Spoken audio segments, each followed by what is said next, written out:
Et si devenir français devenait de plus en plus difficile? Depuis le mois de mai 2025, il y a une circulaire qui durcit les conditions d'accession à la nationalité française par naturalisation.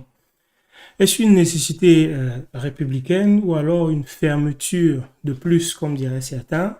C'est ce qu'on va voir tout de suite. Je m'appelle Dan et aujourd'hui je te parle d'une réforme majeure sur l'acquisition de la nationalité française par naturalisation. Il s'agit de la circulaire Retailleau.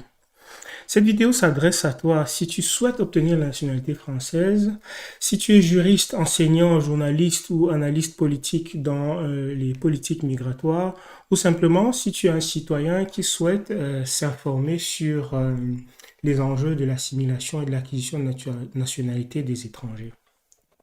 Alors sans être juriste, je vais essayer de restituer dans des termes simples le contenu de cette circulaire pour qu'elle soit à la portée de tous et que tu puisses comprendre ce qu'elle contient en évitant tous les termes qui peuvent être un peu complexes. À la fin de la vidéo, je vais te faire un récapitulatif des différents cas pour que tu puisses y voir plus clair. Sans plus tarder, installe-toi et on va passer dans le vif du sujet. Alors déjà, je vais commencer par rappeler qu'est-ce que c'est qu'une circulaire. Une circulaire, ce n'est pas une loi, mais c'est une directive qui précise comment appliquer une loi. Donc c'est être une directive qui donne des recommandations, des précisions de contexte pour appliquer une loi qui existe déjà. Et dans le cas d'espèce, la circulaire qu'on regarde de Retailleau, c'est une circulaire qui précise comment appliquer la loi d'immigration de janvier 2024 du Code civil.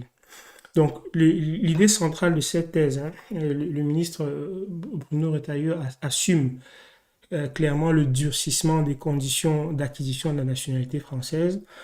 Il dit, je cite, la France n'est pas une nation ethnique, mais une nation civique. Ce qui compte, c'est l'adhésion volontaire au projet commun.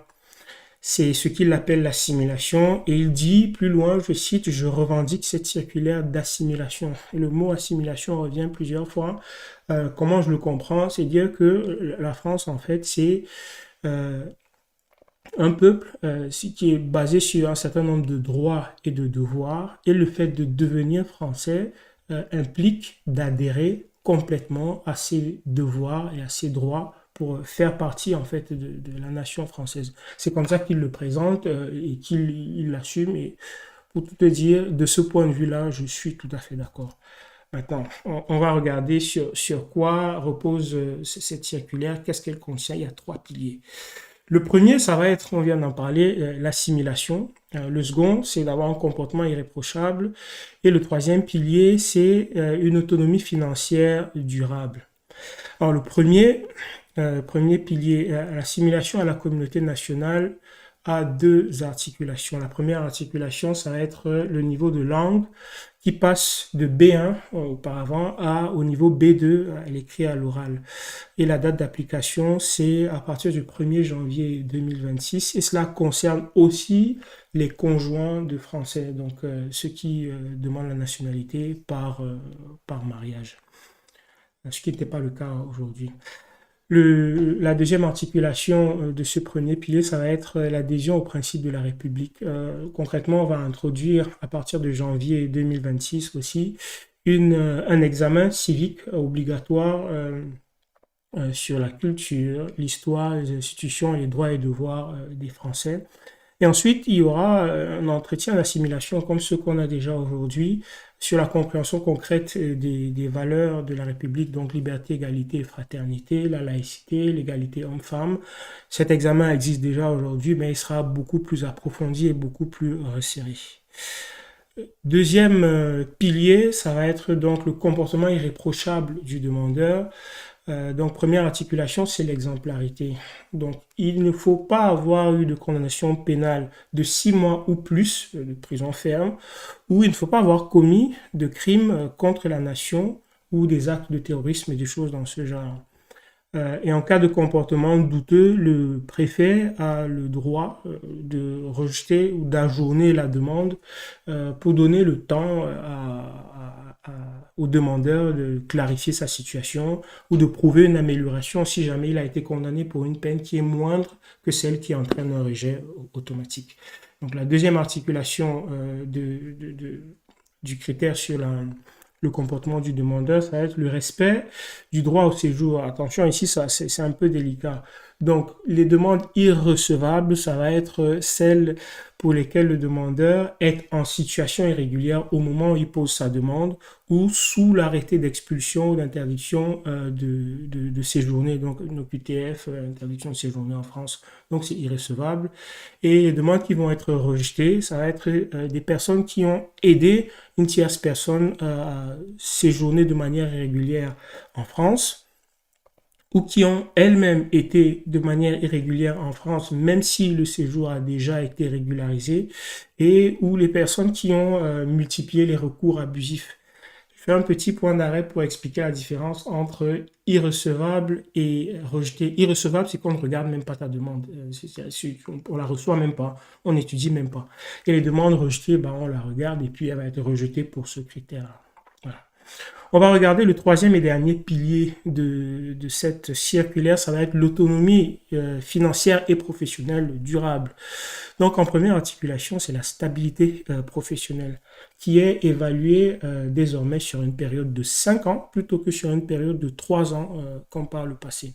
Les conditions exigées autant pour moi sont au moment de la demande d'être en CDI depuis au moins 12 mois ou alors d'avoir été en CDD ininterrompu, donc collé, sans période d'interruption, sur les 24 derniers mois, autant pour moi. Donc le CDI c'est 12 mois, les CDD c'est les 24 derniers mois.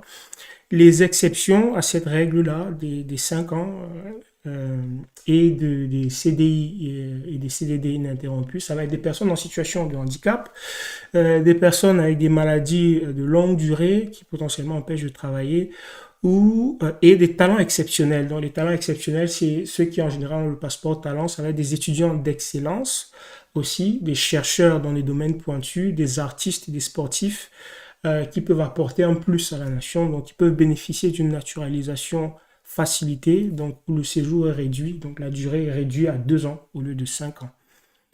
La deuxième articulation, ça va être la condition de revenu. Donc le revenu doit être suffisamment important, donc c'est fixé au SMIC annuel.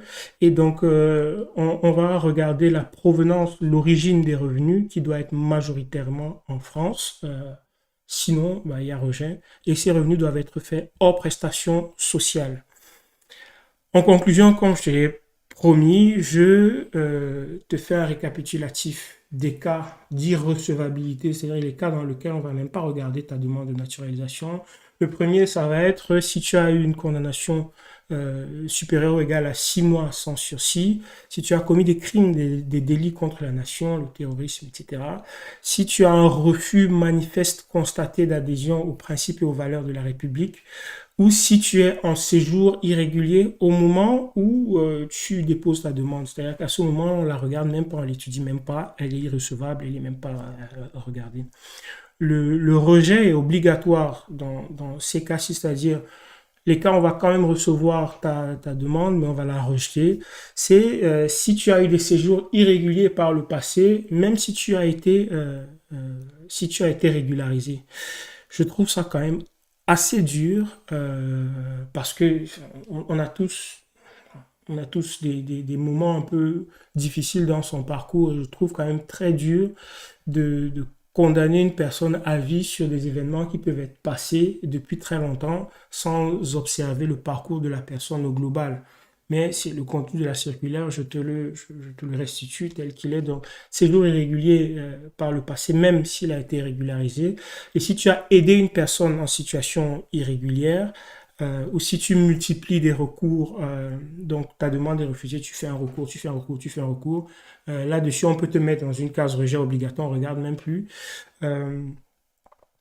Et si tu as des revenus qui sont majoritairement issus de l'étranger, c'est-à-dire que tes activités principales sont à l'étranger ou tes sources de revenus principales sont à l'étranger. Enfin, les rejets discrétionnaires, c'est-à-dire c'est le préfet qui va décider d'apprécier, d'observer s'il rejette ou pas, ou de te donner une période de sursis. Ça va être si tu as un comportement moral douteux, mais derrière ça ce que tu veux. Si ton assimilation est jugée insuffisante au regard peut-être de tes activités professionnelles, de tes activités personnelles ou de ton comportement. Je ne sais pas trop ce que ça veut dire, assimilation jugée insuffisante. C'est peut-être que tu n'adhères pas assez aux principes de la République. Probablement, c'est comme ça que je le comprends. Le rejet discrétionnaire, ça va aussi être si les critères sont partiellement remplis, c'est-à-dire si tu as certains critères, si tu coches certaines cases et pas d'autres. Enfin, de tous ces critères-là, les, euh, les exceptions vont être les cas de maladie ou de handicap qui vont t'empêcher de travailler et ça va être les talents exceptionnels. C'est-à-dire si tu as un passeport talent, si tu fais de la recherche à un haut niveau, si tu es un étudiant d'exception, alors au bout de 2 ans, tu peux faire une demande de naturalisation. D'ailleurs, pour la petite histoire, je connais une personne qui a fait sa demande de naturalisation pendant ses études et qui a été admise à la nationalité française, je pense, directement à la sortie de son doctorat. Elle va se reconnaître, c'est la mère de Grégory. Je passe. Alors, j'espère que c'est un peu plus clair pour toi le contenu de cette loi. Si tu as des questions, n'hésite pas à les poser. Je ne suis pas juriste, mais je m'efforce de détailler les sujets en français facile, de façon simple, pour qu'ils puissent être compris. S'il y a des juristes, merci de nous préciser des choses pour qu'on puisse avoir une meilleure lecture du contenu de cette loi. Dans tous les cas, comme tu l'auras compris, l'activité professionnelle est une condition clé pour obtenir la nationalité française. Si c'est quelque chose qui t'intéresse et si tu regardes cette vidéo, c'est peut-être que tu travailles déjà en France et que tu as une carte de séjour salarié. Et si c'est le cas, tu dois absolument connaître un changement majeur qui affecte ton droit au travail en France. Je t'explique tout dans la vidéo qui va s'afficher juste après. En attendant, je te souhaite de passer une très très bonne semaine et je te dis à très bientôt. Ciao.